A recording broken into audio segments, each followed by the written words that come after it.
সংবিধানকে অস্বীকার করে দেশে বিশৃঙ্খলা সৃষ্টির অপচেষ্টা চলছে। অভিযোগ বিএনপি নেতাদের। ইসলামী দলগুলোর রাজনৈতিক কর্মসূচির জবাব মাঠে দেয়ার হুঁশিয়ারি।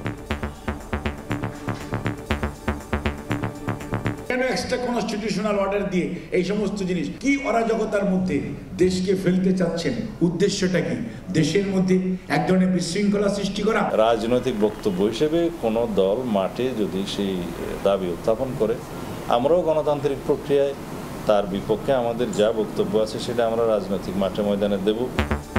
আলোচনায় না থাকা ইস্যু চাপিয়ে দেওয়ার পক্ষে নয় এনসিপি।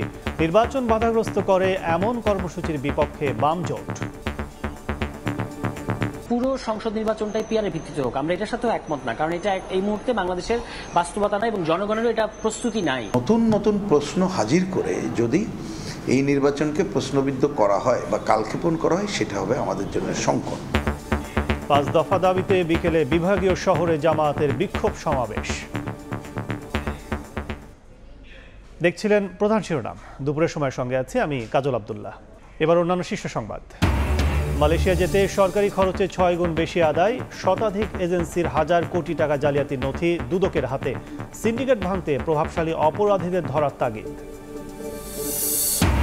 কক্সবাজারে গাড়ি থামিয়ে ডাকাত দলের হানা, মারধরে যুবক নিহত, আহত 4। 23 বছর আগে বইয়ের ছাত্রী সনি হত্যা মামলার জেলখাটা আসামি টগর আবারও গ্রেফতার। কাগজে কলমে ঢাকায় 46টি খাল থাকলেও দখল দূষণে হারিয়েছে অস্তিত্ব। সিটি কর্পোরেশনের ভূমিকা নিয়ে প্রশ্ন। উজানের ঢলে দ্বিতীয় তিস্তা সেতু রক্ষা বাঁধে ব্যাপক ভাঙন। ভবনে এক নাম এবং সাইনবোর্ডে আরেক নাম। দুনিয়ার মাদ্রাসা সবগুলা কওমি। 3টা বরাদ্দ একাই পাই। অস্তিত্বহীন মাদ্রাসায় অর্থ বরাদ্দ। পারিবারিক কবরস্থানকে সামাজিক দেখে টাকা উত্তোলন। ময়মনসিংহ জেলা পরিষদের প্রকল্পে 9/6। রিপোর্ট আটকাতে ঘুষের প্রস্তাব।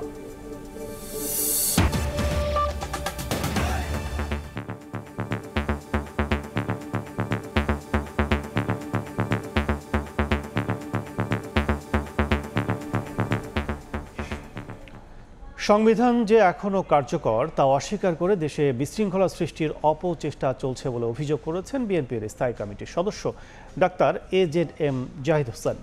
পিআর পদ্ধতি নিয়েও এখন কিছু দল ফ্যাসিস্টের মতো মতামত দিচ্ছে বলে মন্তব্য করেন তিনি। এদিকে দেশের পরিস্থিতি স্বাভাবিক করতে নির্বাচনের বিকল্প দেখছেন না দলটির ভাইস চেয়ারম্যান শামসুজ্জামান দুদু। পিআর জুলাই সনদের আইনি ভিত্তি সহ নানা বিষয়ে পাল্টাপাল্টি বক্তব্যে রাজনীতির মাঠে বিরাজ করছে উত্তাপ। এবার বিএনপির স্থায়ী কমিটির সদস্য ডক্টর AZM জাহিদ হোসেন বললেন, জনগণ না চাইলেও তাদের উপর মত চাপিয়ে দেওয়ার মাধ্যমে স্বৈরাচার ফিরিয়ে আনার অপচেষ্টা চলছে। শুক্রবার সকালে ফার্মাসিউটিক্যাল রিপ্রেজেন্টেটিভ অ্যাসোসিয়েশনের জাতীয় সম্মেলনে তিনি এমন মন্তব্য করেন। অভিযোগ করেন, সংবিধান এখনও কার্যকর থাকা সত্ত্বেও তা অস্বীকার করে দেশে অরাজকতা সৃষ্টি করা হচ্ছে। কোনো অবস্থাতেই জনগণের বিপক্ষে যাওয়া যাবে না। যারা যারা এগুলো বলতেছেন তারা আপনাদের নির্বাচনী ম্যানিফেস্টোতে দেন। কেন জোর করে, কেন প্রেসিডেন্সিয়াল অর্ডার দিয়ে, কেন এক্সট্রা কনস্টিটিউশনাল অর্ডার দিয়ে এই সমস্ত জিনিস কি অরাজকতার মধ্যে দেশকে ফেলতে চাচ্ছেন? উদ্দেশ্যটা কি? দেশের মধ্যে এক ধরনের বিশৃঙ্খলা সৃষ্টি করা। কিন্তু মনে রাখবেন, এই বাংলাদেশ সেই বাংলাদেশ না। এদিকে দেশের পরিস্থিতি স্বাভাবিক করতে নির্বাচনের বিকল্প দেখছেন না বিএনপির ভাইস চেয়ারম্যান শামসুজ্জামান দুদু। শুক্রবার সকালে জাতীয় প্রেস ক্লাবের সামনে বাংলাদেশ নাগরিক অধিকার আন্দোলন আয়োজিত প্রতীকী যুব সমাবেশে তিনি অভিযোগ করেন, ভারতে বসে পতিত আওয়ামী লীগ নির্বাচন বানচালের ষড়যন্ত্র করছে। বিএনপি মনে করে নির্বাচনের পরিবেশ যথাযথভাবে সুষ্ঠু আছে। যেই মাত্র দেশকে নির্বাচনের রাস্তায় নামানো যাবে, সেই মাত্র বাংলাদেশের স্বাভাবিক অবস্থা শুরু হবে এবং নির্বাচনের মধ্য দিয়ে বাংলাদেশের নাগরিককে তার রাজত্ব ফিরিয়ে দেওয়া, মানে ভোটাধিকার ফিরিয়ে দেওয়া, তার অধিকার ফিরিয়ে দেওয়া, এটা সম্ভব হবে। গণতান্ত্রিক অধিকার ফিরে পাওয়ার লড়াইয়ে জনগণ যে কোনো ষড়যন্ত্র প্রতিহত করবে বলেও মন্তব্য করেন বিএনপি নেতারা। তিনি আগামী দিনের আদনান তুর্য, সময় সংবাদ, ঢাকা। সংলাপের মধ্যে ইসলামী দলগুলোর আন্দোলন নিয়ে রাজনৈতিক মহলে চলছে নানা আলোচনা। এসব কর্মসূচিকে ইতিবাচক হিসেবে নিচ্ছে না বিএনপি। দলটি বলছে, মাঠের বক্তব্যের জবাব গণতান্ত্রিকভাবে মাঠে দেয়া হবে। অন্যদিকে এনসিপি বলছে, ঐকমত্য কমিশনের এজেন্ডায় না থাকা কোনো বিষয় রাজপথের কর্মসূচিতে চাপিয়ে দেয়া ঠিক হবে না। আর নির্বাচন বাধাগ্রস্ত করতে পারে এমন ইস্যু বা কর্মসূচি সামনে না আনার আহ্বান বাম নেতাদের। ফারুক ভাইয়া রবিনের রিপোর্ট।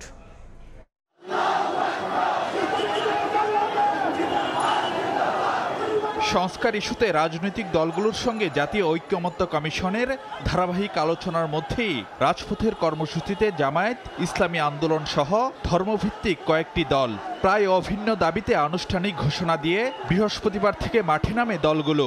সংসদের 2 কক্ষে পিআর পদ্ধতিতে ভোট, জুলাই সনদের ভিত্তিতে নির্বাচন, জাতীয় পার্টি 14 দলের কার্যক্রম নিষিদ্ধের মতো ইস্যুতে তোলা হয় জোরালো আওয়াজ। আলোচনার মধ্যেই রাজপথের এই কর্মসূচি নিয়ে নানা প্রতিক্রিয়া রাজনৈতিক মহলে। এটিকে অহেতুক চাপ সৃষ্টির চেষ্টা হিসেবে দেখছে অন্যতম বৃহৎ রাজনৈতিক দল বিএনপি। তবে মাঠের বক্তব্যের জবাব মাঠেই দিতে চায় দলটি। ঐকমত্য কমিশনের আলোচনার সূচিতে না থাকলে সেই বিষয়ে ঐকমত্য কমিশনের আওতাভুক্ত কোনো বিষয়ে আমি কথা বলতে পারি, কিন্তু এই বিষয়ে কথা বলতে পারি না। তবে রাজনৈতিক বক্তব্য হিসেবে কোনো দল মাঠে যদি সেই দাবি উত্থাপন করে, আমরাও গণতান্ত্রিক প্রক্রিয়ায় তার বিপক্ষে আমাদের যা বক্তব্য আছে সেটা আমরা রাজনৈতিক মাঠে ময়দানে দেব। আর এনসিপি বলছে, সংসদের নিম্নকক্ষে পিআর পদ্ধতিতে নির্বাচনের বিষয়টি ছিল না ঐকমত্য কমিশনের এজেন্ডায়। আলোচনায় না থাকা বিষয় রাজপথে কর্মসূচি দিয়ে চাপিয়ে দেওয়া ঠিক হবে না। পুরো সংসদ নির্বাচনটাই পিআরের ভিত্তিতে হোক, আমরা এটার সাথেও একমত না, কারণ এটা এই মুহূর্তে বাংলাদেশের বাস্তবতা নাই এবং জনগণেরও এটা প্রস্তুতি নাই। ফলে হুট করে এটা চাপিয়ে দেওয়াটা ঠিক হবে না। এদিকে বাম গণতান্ত্রিক জোটের সতর্কবার্তা, নতুন নতুন ইস্যু বা কর্মসূচি নির্বাচনকে ফেলতে পারে শঙ্কায়। এই আলোচনা রাজপথে থাকতে পারে, টেবিলে থাকতে পারে, আগামীতে ম্যান্ডেট চাওয়ার জন্য থাকতে পারে, কিন্তু নির্বাচনকে বাধাগ্রস্ত করার জন্যে যাতে এই ইস্যু ব্যবহৃত না হয় এই ব্যাপারে আমাদের সবাইকে সতর্ক থাকতে হবে। নতুন নতুন প্রশ্ন হাজির করে যদি এই নির্বাচনকে প্রশ্নবিদ্ধ করা হয় বা কালক্ষেপণ করা হয়, সেটা হবে আমাদের জন্য সংকট। বিশ্লেষকরা মনে করেন, ধর্মভিত্তিক দলগুলোর মাঠের এই কর্মসূচি নিজেদের রাজনৈতিক শক্তির জানান দেওয়ার কৌশল। তাদের দিক থেকে কৌশলটা হলো যে তারা হয়তো টাইমিংটা খুব গুরুত্বপূর্ণ মনে করছে এই মুহূর্তে, যে একটা তাদের শক্তির যে একটা জাগরণ ঘটছে সব জায়গায়, আমরা যে একটা শক্তি বা আমাদেরকে হিসাবের মধ্যে ধরাটা যে খুব গুরুত্বপূর্ণ, এই জিনিসটা তারা প্রমাণ করতে চাইতেছে। বিভিন্ন ইস্যুতে দলগুলোর পরস্পর বিরোধী অবস্থান শেষ পর্যন্ত কোথায় গিয়ে ঠেকে সেদিকে নজর পর্যবেক্ষকদের। ফারুক ভাইয়া রবিন, সময় সংবাদ, ঢাকা। মালয়েশিয়ায় কর্মী পাঠাতে সরকারি খরচ ৭৯,০০০ টাকা হলেও রিক্রুটিং এজেন্সিগুলো আদায় করে প্রায় ৫ লাখ টাকা। এভাবে হাজার হাজার কোটি টাকা আত্মসাতের অভিযোগে ১০১ এজেন্সি ধরা পড়েছে দুদকের জালে। এর মধ্যে ২৫ এজেন্সির বিরুদ্ধে ২,২০০ কোটি টাকা আত্মসাতের মামলা হয়েছে। বিশেষজ্ঞরা বলছেন, প্রভাবশালীদের ছত্রছায়ায় এজেন্সিগুলো বেপরোয়া। সিন্ডিকেট ভাঙতে অপরাধীদের বিরুদ্ধে ব্যবস্থা নেওয়ার তাগিদ তাদের। তসলিম তৌহিদের রিপোর্ট। রেমিটেন্স যোদ্ধাদের পথ চলা শুরুই হয় সিন্ডিকেটের প্রতারণায়। মালয়েশিয়া যেতে সরকারের নির্ধারিত খরচ ৭৯,০০০ টাকা হলেও দালাল আর এজেন্সি মিলে আদায় করে ৪.৫ থেকে ৫ লাখ। বহু বছর ধরে একচেটিয়া নিয়ন্ত্রণের এই খেলায় জড়িত সিন্ডিকেটের বিরুদ্ধে ব্যবস্থা নিচ্ছে দুদক। সংস্থার কবজায় থাকা সাধারণ মানুষকে প্রতারিত করে ১০১ রিক্রুটিং এজেন্সি হাজার হাজার কোটি টাকার জালিয়াতি নথিপত্র যাচাই বাছাই চলছে। সবগুলো প্রতিষ্ঠানের বিরুদ্ধেই মামলার প্রস্তুতি নিচ্ছে তারা। ইতোমধ্যে পতিত আওয়ামী লীগের সাবেক অর্থমন্ত্রী মোস্তফা কামাল, সাবেক এমপি নিজাম হাজারী, বেনজির আহমেদ সহ প্রভাবশালী ব্যক্তিদের ২৫টি রিক্রুটিং এজেন্সির বিরুদ্ধে মামলা হয়েছে।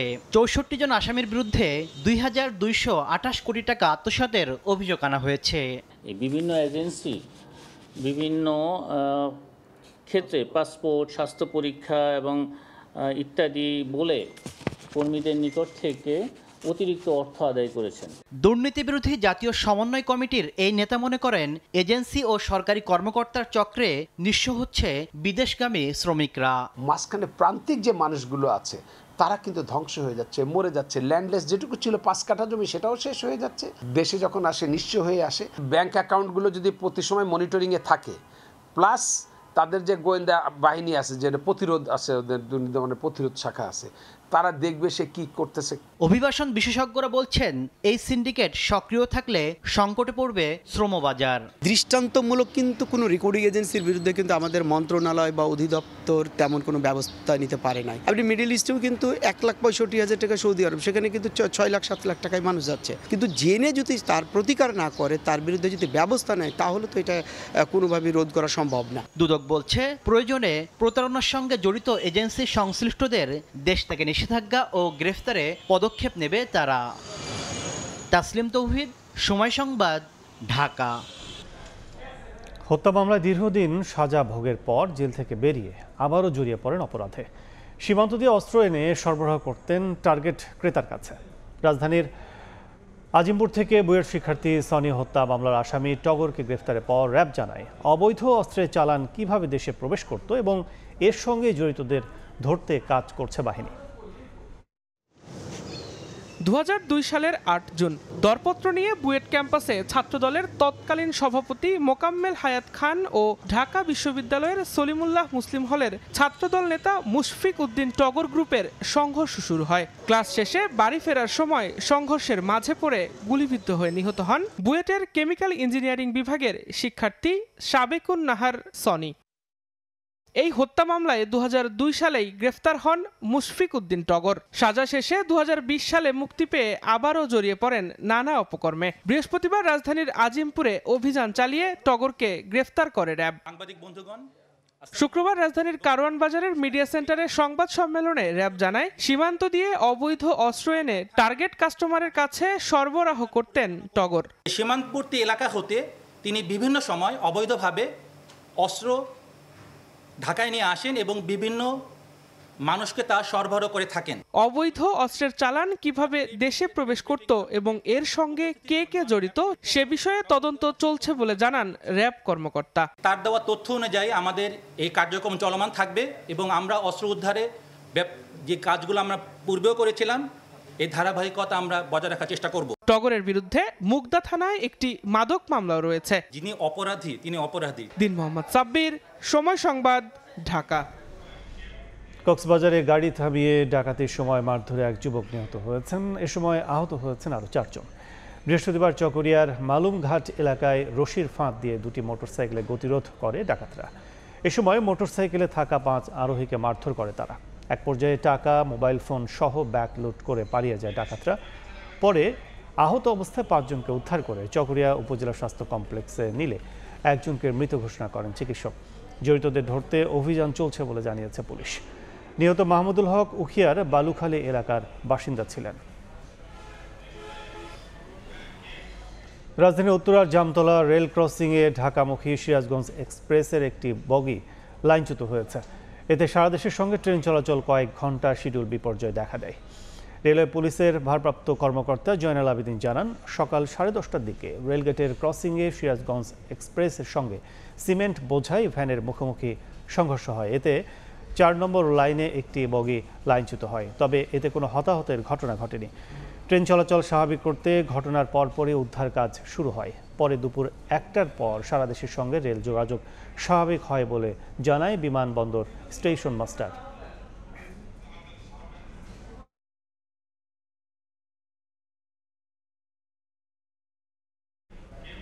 জলাশয়ের নগরী এখন কংক্রিটের ঢাকার জঞ্জাল। অবৈধ দখলদারদের দৌরাত্ম্য আর রক্ষণাবেক্ষণের অভাবে হারিয়ে গেছে অনেক খাল। দিনের পর দিন লড়াই করে যেগুলো টিকে আছে সেগুলো এখন অস্তিত্ব সংকটে। বিশেষজ্ঞরা বলছেন, খাল উদ্ধারে সিটি কর্পোরেশনের যে অল্প কিছু কাজ তা লোক দেখানো। দখলদারদের বিরুদ্ধে আইনের প্রয়োগ আর যথাযথ উদ্যোগ ছাড়া বাঁচিয়ে রাখা সম্ভব না বাকি খালগুলো। মঞ্জুর রহমানের ছবিতে ওয়ালিউল সাকিবের বিশেষ প্রতিবেদন।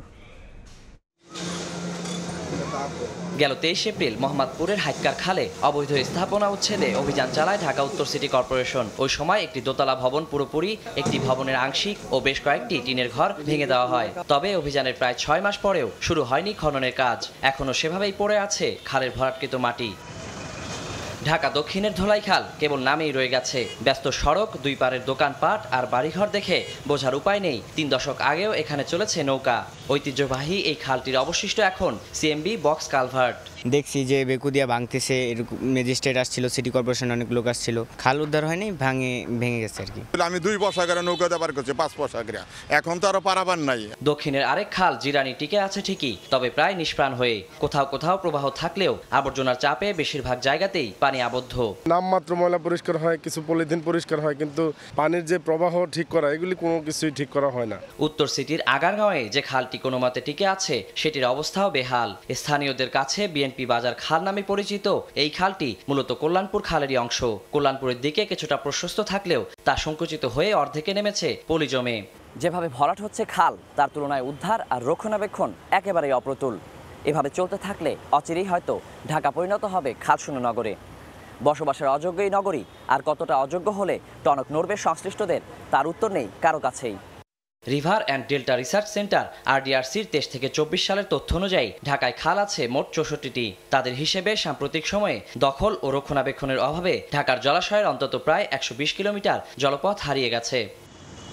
2 সিটি কর্পোরেশনের হিসেবে ঢাকায় খাল আছে 46টি, তবে বাস্তবে এর বেশিরভাগের অস্তিত্ব খুঁজে পাওয়াই কঠিন হয়ে দাঁড়িয়েছে। খাল উদ্ধার আর সংস্কারে সিটি কর্পোরেশনগুলোর তৎপরতা ব্যয়বহুল নানা প্রকল্পের ঘোষণাতেই সীমাবদ্ধ। মাঝখানে প্রজেক্টের যে কিছু কম্পোনেন্ট আমরা দেখেছি আসলে বাস্তবায়ন করা খুব জটিল। সেই প্রেক্ষিতে আমরা ডিপিপি সংশোধন করে যেগুলো বাস্তবায়নযোগ্য আমরা সেগুলো হাতে নিয়েছি। আমাদের 3টা খাল অলরেডি উদ্ধারের জন্য আমাদের প্রজেক্ট পাস হয়েছে, সাংবাদিক কলোনি, 22টিকে এবং এভিয়েশন খাল। এই 3টা খালও আমরা সেম ওয়েতে ডিমার্কেশন অনুযায়ী আমরা বুঝে নেব এবং আমরা এটাকে প্রোটেকশন ওয়ার্ক এবং ফুটপাথ শো করে দেবো, ভবিষ্যতে কেউ এনক্রোচমেন্টটা বা দখলটা করতে না পারে। দখলদারদের বিরুদ্ধে কঠোর ব্যবস্থা না নেওয়ায় বন্ধ হচ্ছে না খাল দখল। সেই সঙ্গে সঠিক তদারকির অভাবও দেখছেন নগর পরিকল্পনাবিদ। পূর্বে যারা দখল করেছে তাদের শাস্তি দিতে পারেনি, যার ফলে এই দৃষ্টান্তটা তৈরি হলো না।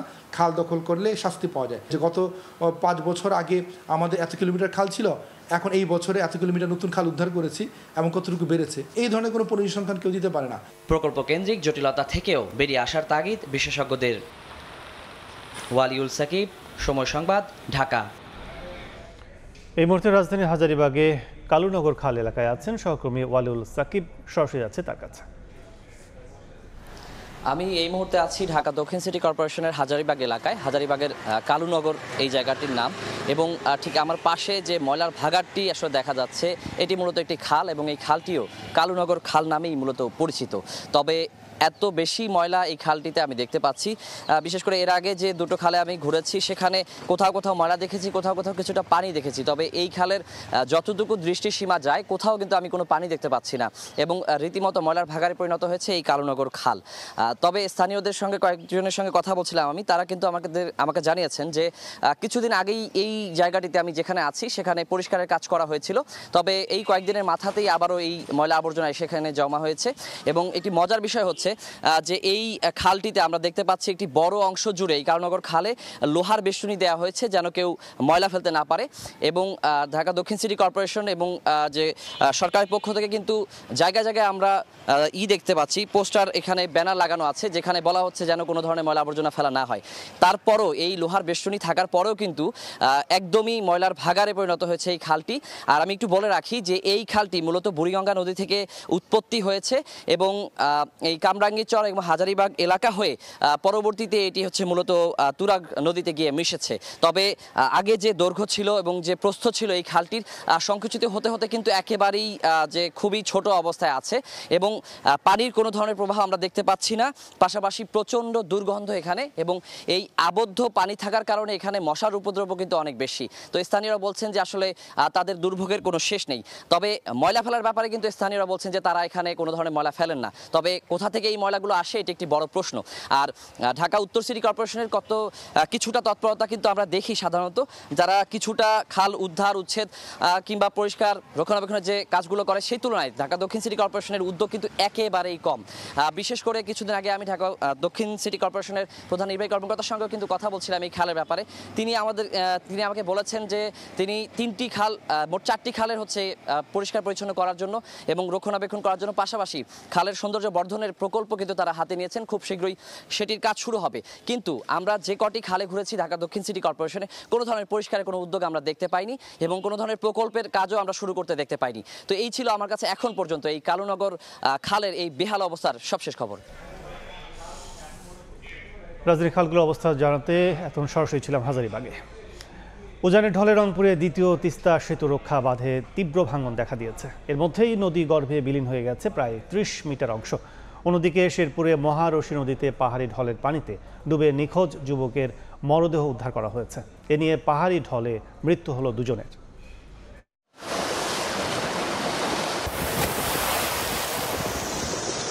উজানের ঢলে পানি বেড়েছে তিস্তায়। ঢেউয়ের তোড়ে ভাঙনের মুখে সেতুরক্ষা বাঁধের একাংশ সহ বিভিন্ন স্থাপনা।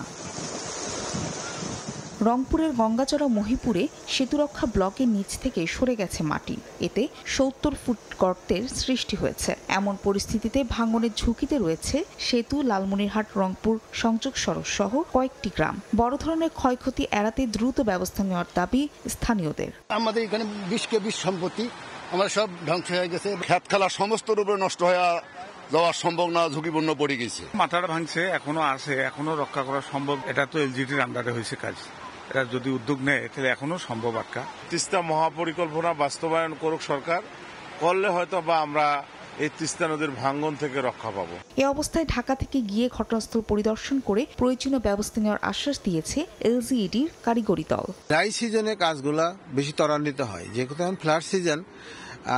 আমি মনে করি যে এই ফ্লাড সিজনে যদি কাজ করার সুযোগ থাকে এটা করা হবে। শেরপুরে পাহাড়ি ঢলের পানিতে নিখোঁজের পর এক যুবকের মরদেহ উদ্ধার করা হয়েছে। এ নিয়ে পাহাড়ি ঢলে 2 জনের মৃত্যু হলো। নিহতরা ঝিনাইগাতি ও নালিতাবাড়ির বাসিন্দা ছিলেন। এর আগে পাহাড়ি ঢলে নিম্নাঞ্চল প্লাবিত হয়, তবে বৃহস্পতিবার রাত থেকেই নামছে পানি।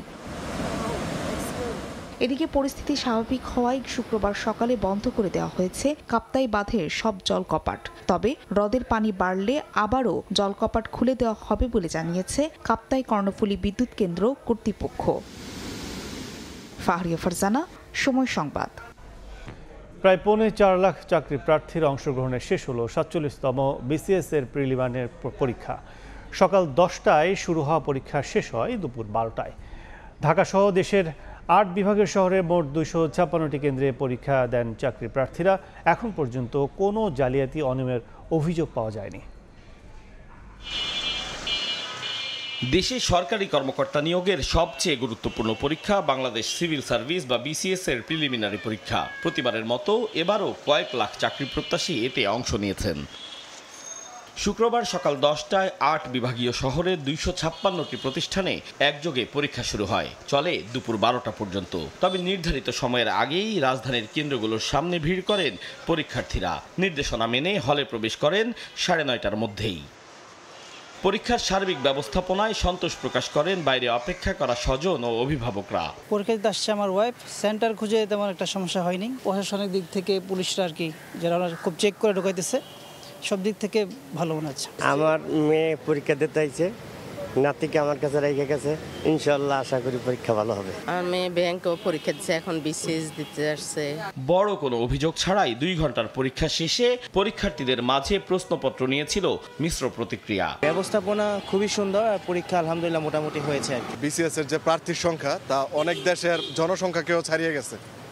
তো এর মধ্যে হচ্ছে অনেক নতুন ধরনের আইন কানুন করা হয়েছে, যা আমাদের কিছুটা ভোগান্তি বাড়ালেও ওভারঅল আমরা এটাকে ইতিবাচক হিসেবে নিয়েছি। কোশ্চেন প্রতিবারই স্ট্যান্ডার্ড হয়, এবারও ঠিক ওই ধারাই তারা অব্যাহত রেখেছে। প্রশ্ন এভারেজ ছিল, বাংলাটা একটু হার্ড মনে হয়েছে আমার কাছে। মোটামুটি ভালো হচ্ছে, বাকি তো আল্লাহ ভরসা। এবারের বিসিএস এ ক্যাডার ও নন ক্যাডার মিলে শূন্য পদের সংখ্যা 3487টি, যদিও এর বিপরীতে অংশগ্রহণকারী ছিলেন প্রায় 4.25 লাখ জন। আতাউর কাউসার, সময় সংবাদ, ঢাকা। জুমার দিনে ব্যতিক্রমী প্রচারণায় ব্যস্ত রাকসু নির্বাচনের প্রার্থীরা। এই মুহূর্তে রাজশাহী বিশ্ববিদ্যালয়ে আছেন সহকর্মী মওদুদ রানা, সরাসরি যাচ্ছে তার কাছে। রাজশাহী বিশ্ববিদ্যালয়ের কেন্দ্রীয় ছাত্র সংসদ সিনেট ছাত্র প্রতিনিধি এবং হল সংসদ নির্বাচনে 11টি প্যানেল অংশ নিচ্ছে এবং সব মিলিয়ে 600-র মতো এখানে যারা প্রার্থী রয়েছে সেই প্রার্থীদের একটি অংশ তারা আন্দোলন শুরু করেছেন এবং বাদ জুম্মা কেন্দ্রীয় যে জামে মসজিদটি রয়েছে সেই মসজিদ থেকে এই বিক্ষোভ শুরু হয় এবং এই বিক্ষোভের ঘোষণা প্রার্থী এবং শিক্ষার্থীরা গতকাল রাতে দিয়েছিলেন। আপনাকে জানিয়ে রাখি যে এই রাজশাহী বিশ্ববিদ্যালয়ে গত 2 জানুয়ারি যে পোষ্য কোটা সেটি প্রশাসনিক সিদ্ধান্তে বাতিল হয়। এরপর গতকাল বৃহস্পতিবার বিকেলে বিশ্ববিদ্যালয় প্রশাসন 10টি শর্ত সাপেক্ষে সেই পোষ্য কোটা আবার পুনর্বহাল করেন এবং সেই সিদ্ধান্ত আসার পরপরই বিশ্ববিদ্যালয়ের শিক্ষার্থীরা বিক্ষোভ শুরু করেন। গতকাল রাতে তারা বিক্ষোভ করেছেন এবং গতকাল রাত 8টা থেকে মধ্যরাত পর্যন্ত তারা উপাচার্যের বাসভবন ঘেরাও সহ নানান কর্মসূচি পালন করেন। তারা যেটি বলছেন যে এই রাকসু নির্বাচনের মাত্র 5 দিন রয়েছে, সেই 5 দিন আগে এই নির্বাচন যে পোষ্য কোটা আসলে আবার ফিরিয়ে আনা হয়েছে অর্থাৎ পুনর্বহাল করা হয়েছে, এই নির্বাচন বন্ধের একটি পায়তারা তেমনটি আসলে অভিযোগ করছেন।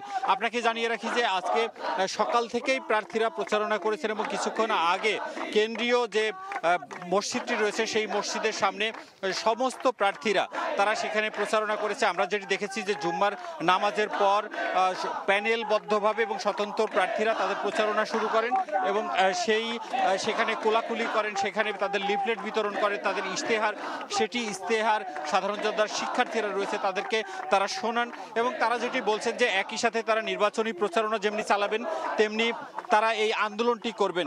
আপনাকে জানিয়ে রাখি যে আজ শুক্রবার বন্ধের দিন সকাল থেকে প্রার্থী যারা রয়েছে তারা নিরবিচ্ছিন্ন তারা যে প্রচারণা সেটি যেমন করেছে, আমরা দেখেছি পরিবহন মার্কেটে প্রচারণা করেছে, একই সাথে আবাসিক যে হলগুলো রয়েছে সেই হলগুলোতে তারা প্রচারণা করছে।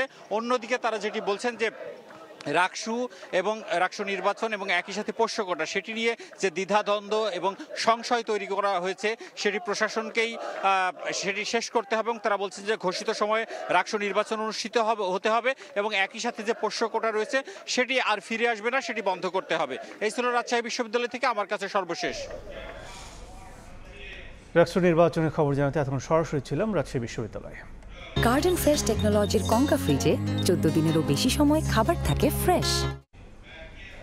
অস্তিত্বহীন মাদ্রাসার নামে দেয়া হয়েছে অর্থ বরাদ্দ। পারিবারিক কবরস্থানকে সামাজিক দেখিয়েও তুলে নেওয়া হয়েছে টাকা। আবেদন না করেও বরাদ্দের তালিকায় নাম উঠেছে অনেক প্রতিষ্ঠানের। আবার একই ব্যক্তি একাধিক প্রতিষ্ঠানের অর্থ তুলেছেন। ময়মনসিংহ জেলা পরিষদ থেকে 2024-25 অর্থ বছরের রাজস্ব বাজেটের ঐচ্ছিক কার্যাবলীর আওতায় ন্যায় প্রকল্পে অনিয়মের এমন অভিযোগের সত্যতা মিলেছে সময় সংবাদের অনুসন্ধানে। হোসেন আলীর ছবিতে ওবায়দুল হকের রিপোর্ট।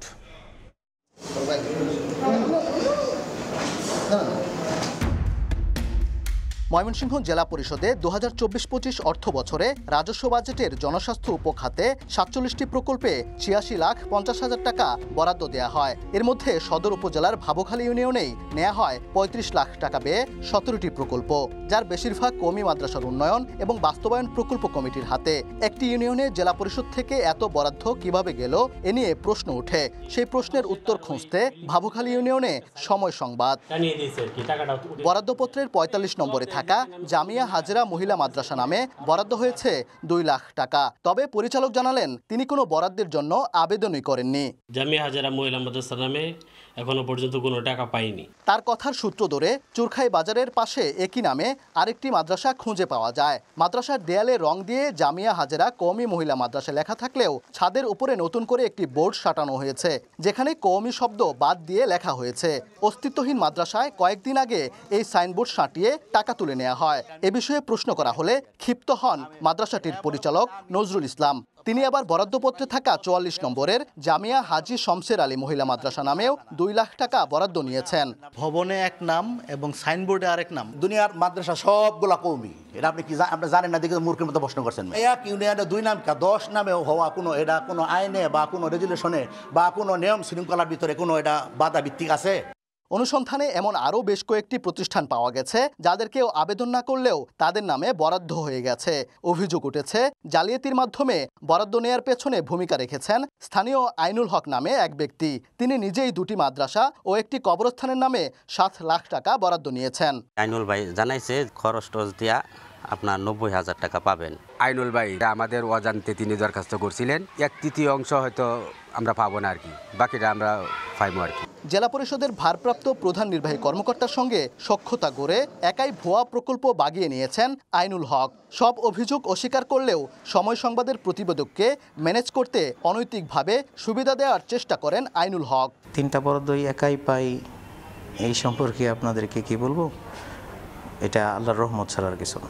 অনিয়ম নজরে আনলে খতিয়ে দেখার কথা বললেও কারো যোগসাজশে বরাদ্দ দেওয়ার ব্যাপারটি অস্বীকার করেছেন জেলা পরিষদের প্রধান নির্বাহী কর্মকর্তা। তবে তদন্ত করে ব্যবস্থা নেওয়ার আশ্বাস জেলা পরিষদ প্রশাসকের। এটার সাথে তো আমি সিইও হিসেবে একাই না, এটার সাথে তো প্রশাসক আছে। তখন দেখা যায় যে এর বেশিরভাগই ডিস্ট্রিবিউশন হয় প্রশাসক কর্তৃক। সংশ্লিষ্ট যারা সহকারী প্রকৌশলী বা অফিস সহকারী, আমিও যদি মনে করি যে আমি জ্ঞাতসারে এটার সাথে জড়িত, আমারও অবশ্যই পানিশমেন্ট হওয়া উচিত। এরই মধ্যে বরাদ্দের টাকা আত্মসাতের অভিযোগ এনে জেলা পরিষদের প্রশাসক বরাবর অভিযোগ করেছে একাধিক প্রতিষ্ঠান। মাদ্রাসার নামে বরাদ্দের এমন নয়ছয়কে অত্যন্ত নিন্দনীয় বলছেন সচেতন নাগরিকরা। তাদের চাওয়া এমন অনিয়মের পেছনে যারাই জড়িত তাদেরকে যেন আনা হয় দৃষ্টান্তমূলক শাস্তির আওতায়। ওবায়দুল হক, সময় সংবাদ, ময়মনসিংহ। বেগুনের উচ্চ দামে অস্থির রাজধানীর কাঁচাবাজার। সপ্তাহ ব্যবধানে দাম ঠেকেছে প্রায় 200 টাকায়। অন্যদিকে কাঁচা মরিচের ঝালে জ্বলছে ক্রেতার গাল। চড়া শশার দামও যদিও কমতির দিকে, অন্যান্য সবজির দাম, পটল, ঢেঁড়স, কাকরুল, করলা প্রতি কেজি বিক্রি হচ্ছে 50 থেকে 60 টাকার মধ্যে। নিম্নমুখী মুরগির দাম, তবে উচ্চ মূল্যে স্থির ইলিশের দর। হঠাৎ ক্রেতাদের নাগালের বাইরে চলে গেছে বেগুন। শুক্রবার রাজধানীর কারওয়ান বাজারের বেশিরভাগ দোকানেই দেখা মেলেনি এই সবজির। আর এতেই সপ্তাহ ব্যবধানে দাম চড়েছে দ্বিগুণেরও বেশি। মানভেদে 1 কেজি বেগুনের দাম ঠেকেছে 180 টাকায়। বিক্রেতাদের দাবি, সরবরাহ সংকটের কারণেই এমন দশা। বৃষ্টি আসছিল, বর্ষার মৌসুম, এই কারণে সরবরাহ কমের কারণে বেগুনটা, শশাটা এগুলো একটু দাম বেশি। এত দাম মানে সাধারণ জনগণ যারা আছে তাতে কেনাকাটা অসম্ভব হয়ে গেছে, দাম আসলে একটু বাড়তি রাখতেছে। এদিকে দাম বেড়েছে কাঁচামরিচেরও। কেজিতে 40 থেকে 60 টাকা বেড়ে বিক্রি হচ্ছে 160 থেকে 180 টাকায়, যা নিয়ে অসন্তোষ ক্রেতাদের। কাঁচামরিচের দাম একটু বেশি মনে হচ্ছে। ছিল 140, 120, এ সপ্তাহে 160। মরিচের সরবরাহ কমে এখানে দাম বাড়ছে। যদিও কমতির দিকে অন্যান্য সবজির দাম। সপ্তাহ ব্যবধানে 5 থেকে 10 টাকা কমে পটল, ঢেঁড়স, কাকরোল, করলা প্রতি কেজি বিক্রি হচ্ছে 50 থেকে 60 টাকায়। সবজির দাম মোটামুটি এখন যতটুকু আছে মোটামুটি সহনীয় পর্যায়ে আছে। বাজারে প্রচুর পরিমাণে সবজির সরবরাহ আছে। তবে এ সপ্তাহে উচ্চ মূল্যে স্থির ইলিশের দর। 1 কেজি ওজনের সুস্বাদু এই মাছ প্রতিটি বিক্রি হচ্ছে 2100 টাকায়। বিক্রেতারা বলছেন সরবরাহ বাড়ায় কমতে পারে দাম। সরবরাহ বেশি দেখা এর জন্য মাছের দাম একটু কম আছে। ইলিশ তো অ্যাবনর্মাল, এটা তো আসলে ক্যাপাসিটির বাইরে, মোটামুটি অনেক প্রাইস, আর একটু প্রাইস কমা উচিত। বাইরে শোনা যায় নরম মানে দাম কম, এখানে আসলে আগুন। এদিকে সপ্তাহ ব্যবধানে কেজিতে 10 টাকা কমেছে ব্রয়লার ও সোনালী মুরগির দাম। অন্তরা সেন, সময় সংবাদ, ঢাকা। দিনে দিনে পদ্মা, মেঘনা থেকে কমছে ইলিশ আহরণ। শরীয়তপুরে 6 বছরের ব্যবধানে কমেছে 1176 মেট্রিক টন ইলিশ সংগ্রহ। জ্বালানি, খাবার, জাল, মেরামত সহ প্রতিদিনের খরচও আয় করতে পারছেন না জেলেরা। আর বাজারে সরবরাহ কম থাকায় দাম বেড়েছে ইলিশের। এজন্য নদীতে নাব্য সংকট, অবৈধ ড্রেজিং, অতিমাত্রায় ভারী নৌযান চলাচলকে দুষছে মৎস্য বিভাগ। বিএম ইসরাফিলে পাঠানো তথ্য, ছবিনা রিপোর্ট। এক সময় শরীয়তপুরের বিভিন্ন হাট বাজারে পদ্মা, মেঘনার রূপালী ইলিশ ভরপুর বেচাকেনা হতো। গত 6 বছরে কমেছে মাছের আহরণ। 2023-24 অর্থ বছরের তুলনায় 2024-25 অর্থ বছরে কমেছে 483 মেট্রিক টন। আর 2019-20 অর্থ বছরের চেয়ে 2024-25 অর্থ বছরে কমেছে 1176 মেট্রিক টন। ইলিশ ধরার আশায় প্রতিদিন প্রতিটি নৌকায় করে নদীতে নামে 10 থেকে 12 জন জেলে। 12 ঘন্টা নদীতে জাল ফেলে মিলছে 12 থেকে 16টি ইলিশ। জ্বালানি, খাবার, জাল মেরামত সহ প্রতিদিনের খরচও আয় করতে পারছেন না তারা। গতবারে সে এবার মাছ অর্ধেক কম। তেল পুরা যদি যায়, যদি না পোষে তাহলে দেশে যায় লাভ আছে। 500,000 টাকা বেচছে আমাদের সংসার তো খরচ দিতে পারি না, নৌকাও চলতে পারি না আমরা। এদিকে বাজারে সরবরাহ কম থাকায় দাম বেড়েছে ইলিশের। কিনতে পারছেন না সাধারণ ক্রেতারা, বিপাকে আড়তদাররাও। 24 ঘন্টার মধ্যে 12 ঘন্টা জেলেরা নদীতে থাকে মাছ ধরে, কিন্তু সেখানে মাছ পাচ্ছে 3 আলি 4 আলি, যার কারণে হচ্ছে জেলেদেরও পোষাচ্ছে না, আমরা আড়তদার হিসেবে আমাদেরও পোষাচ্ছে না। ভরা মৌসুমে পদ্মা মেঘনায় ইলিশ সংকটের কারণ হিসাবে নাব্য স্বল্পতা, অবৈধ ড্রেজিং, অতিমাত্রায় ভারী নৌযান চলাচল সহ নানা সমস্যার কথা জানায় মৎস্য বিভাগ। আমাদের নদীর নাব্যতা ফিরিয়ে আনার জন্য আমাদের পদক্ষেপ নিতে হবে। সব মিলিয়ে যদি আমরা ঠিক করতে পারি তাহলে আমরা আমাদের প্রত্যাশিত ইলিশের উৎপাদন আবারও এই শরীয়তপুরে ফিরে পাবো এবং এখানে যে 35,000 জেলে আছে তাদেরও আগের মতো জালে তাদের ইলিশ ধরা পড়বে। মৎস্য বিভাগের তথ্য মতে শরীয়তপুরের পদ্মা ও মেঘনায় মাছ ধরা জেলেদের সংখ্যা প্রায় 36,000। ইলিশের প্রজনন মৌসুমে আগামী অক্টোবর মাসের প্রথম সপ্তাহ থেকে 28 দিনের জন্য বন্ধ থাকবে সব ধরনের মাছ ধরা। সময় সংবাদ, শরীয়তপুর। শারদীয় দুর্গাপূজাকে ঘিরে প্রতিমা তৈরিতে ব্যস্ত কারিগররা। অবকাঠামো শেষে চলছে রঙের কাজ। তুলির আঁচড়ে দেবদেবীর রূপ দেয়া হচ্ছে প্রতিমাকে।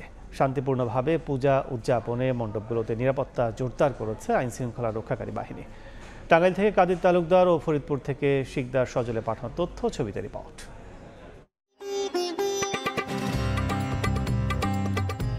মর্তের দ্বার প্রান্তে দুর্গতি নাশিনী দেবী দুর্গা। দরজায় করা নাড়ছে শারদ। সনাতনীরা মাতবেন সবচেয়ে বড় ধর্মীয় উৎসব দুর্গাপূজায়। এর প্রধান আকর্ষণ নানা রূপে সাজানো প্রতিমা। দেবদেবীর আকর্ষণীয় প্রতিমা তৈরিতে ব্যস্ততা কারিগরদের।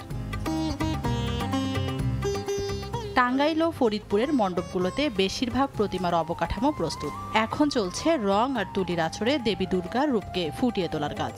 শুধু দুর্গা নয়, শিল্পীদের নিপুণ হাতের ছোঁয়ায় প্রস্ফুটিত হচ্ছে লক্ষ্মী, সরস্বতী, গণেশ ও কার্তিক সহ অন্যান্য দেবদেবী।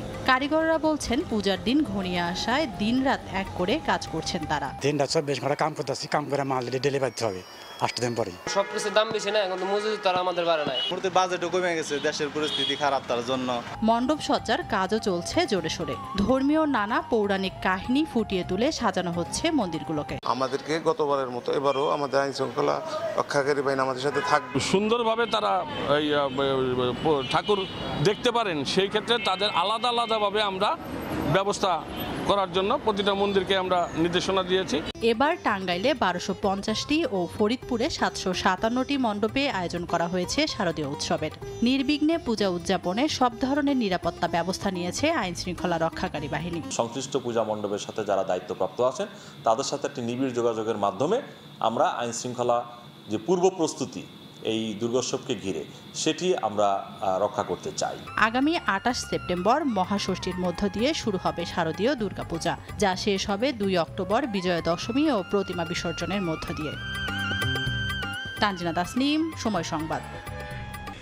যুক্তরাষ্ট্র থেকে পণ্য আমদানি বাড়াতে দৃশ্যমান পদক্ষেপ নিতে বিলম্ব হলে শুল্ক ইস্যুতে বেঁকে বসতে পারে মার্কিন প্রশাসন, এমন আশঙ্কা ব্যবসায়ীদের। এ অবস্থায় দুই দেশের বাণিজ্য ঘাটতি কমাতে সরকারি ক্রয় কার্যক্রম দ্রুত সম্পূর্ণ করার তাগিদ দিয়েছেন অর্থনীতিবিদরা। সেই সঙ্গে বেসরকারি পর্যায়ে মার্কিন পণ্য ও কাঁচামাল আমদানি বাড়াতে নীতি সহায়তা নিয়ে ব্যবসায়ীদের পাশে দাঁড়ানোর পরামর্শ তাদের। MS আরেফিনের report. সরকার তো একটা সমঝোতায় তো এসেছেন, যেটার কারণে 37 থেকে এটা 20-এ এটা নামিয়ে নিয়ে আসা হয়েছে। এই যে আমরা ওদের কিছু কমিটমেন্ট করলাম, এই কমিটমেন্টগুলো যদি আমরা খুব কুইকলি এক্সিকিউট করি। বাণিজ্য ঘাটতি কমানোর শর্তে বাংলাদেশি পণ্য রপ্তানিতে আরোপ করা বাড়তি 37% শুল্ক কমিয়ে গেল 1 আগস্টে 20% করেছে মার্কিন যুক্তরাষ্ট্র। এরই মধ্যে মার্কিন কোম্পানি বোয়িং থেকে 25টি বিমান কেনার আগ্রহ দেখিয়েছে ঢাকা। যুক্তরাষ্ট্র থেকে এলএনজি, গম, সয়াবিন ও তুলা আমদানির বাড়ানোর লক্ষ্যও ঠিক করেছে বাংলাদেশ। তবে আমদানি বাড়াতে দৃশ্যমান পদক্ষেপ নিতে বিলম্ব হলে বেঁকে বসতে পারে ট্রাম্প প্রশাসন, চাপ বাড়াতে পারে রপ্তানিকারকদের ওপর, এমন আশঙ্কা করছেন উদ্যোক্তারা। ইউএসকে বোঝা ভেরি টাফ। আমরা যদি কোনো দেরি করে ফেলি তখন হয়তো বা আমাদের পিছু উঠে পড়ে লাগবে না, 20% না, এটাকে আরো একটু বেশি করে করতে হবে। এই জন্য আমরা সরকারের কাছে বলছি, আমরাও কাজ করে যাচ্ছি, যে কমিটমেন্টগুলো করেছি এগুলো যেন আমরা খুব তাড়াতাড়ি বাস্তবায়ন করতে পারি।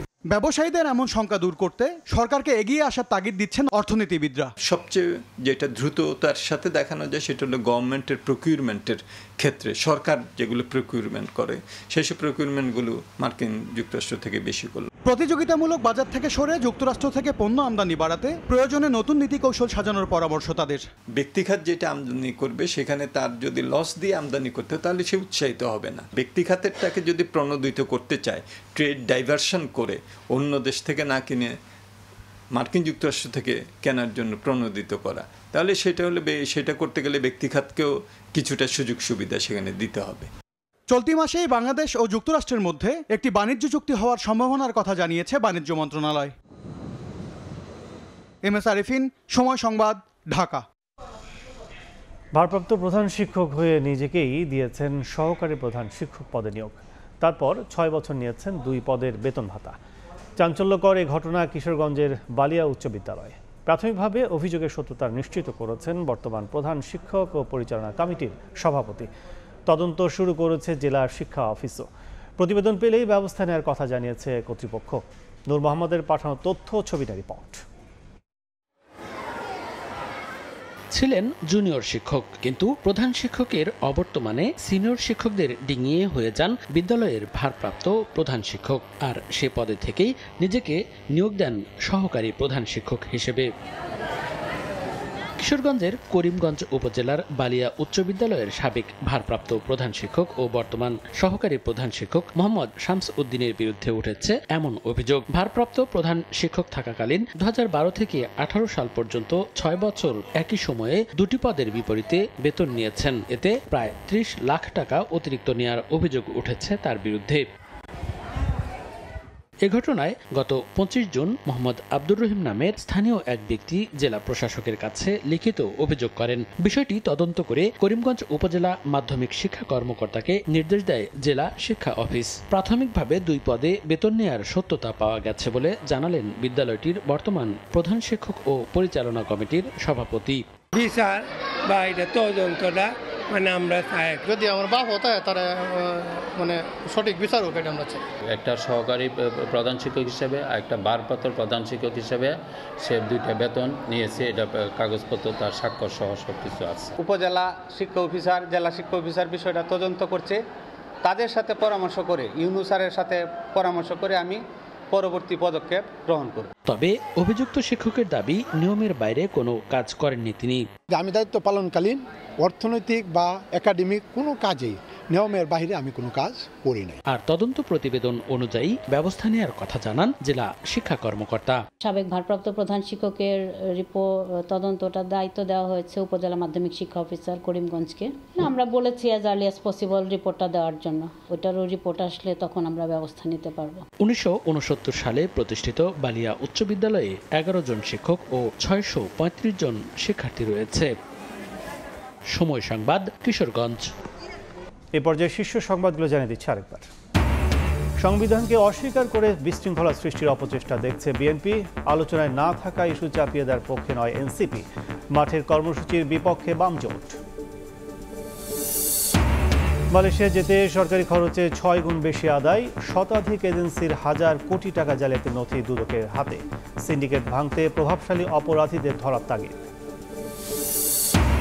এবং 18 বছর সাজাভোগের পর জেল থেকে বেরিয়ে আবারও অপরাধে জড়ান। সীমান্ত দিয়ে অস্ত্র এনে বিক্রি। বুয়েট ছাত্রী সনি হত্যায় জেল খাটা আসামি টগর ফের গ্রেফতার।